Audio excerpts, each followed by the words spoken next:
Elle pensait partir en week-end avec quelqu'un qu'elle connaissait, mais ce sont les caméras qui vont révéler qu'elle n'est jamais vraiment rentrée. Nous sommes en septembre 2014 dans l'Iowa aux États-Unis.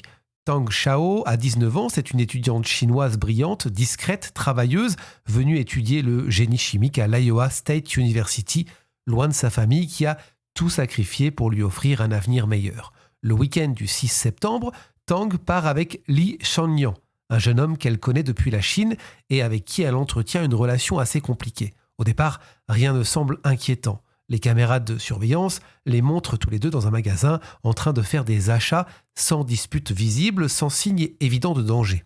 Mais le lendemain, les images changent du tout au tout. Tang n'apparaît plus. Cette fois, les caméras filment Li, seul. On le voit acheter une valise, puis un peu plus tard, il achète des haltères dans un Walmart. Et là, avec le recul, ces images deviennent glaçantes. Parce qu'elles ne montrent plus un simple client en train de faire des courses, elles montrent un homme qui prépare peut-être déjà la suite. Quelques jours passent. Des messages sont envoyés depuis le téléphone de Li pour rassurer les proches de Tang en expliquant qu'elle serait partie dans le Minnesota, voir des amis, parce que son téléphone serait cassé.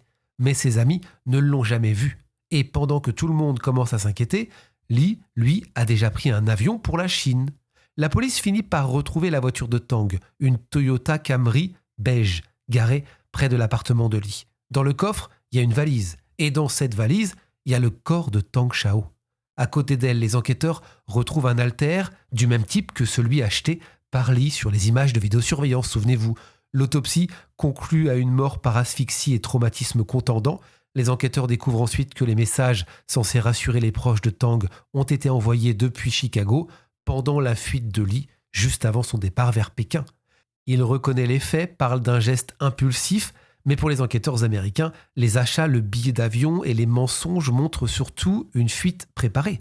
En 2016, il est condamné à la prison à vie, et quand on revoit aujourd'hui ces images, on comprend que parfois, les caméras ne filment pas seulement les dernières heures d'une victime, elles filment aussi les premières étapes d'un véritable mensonge.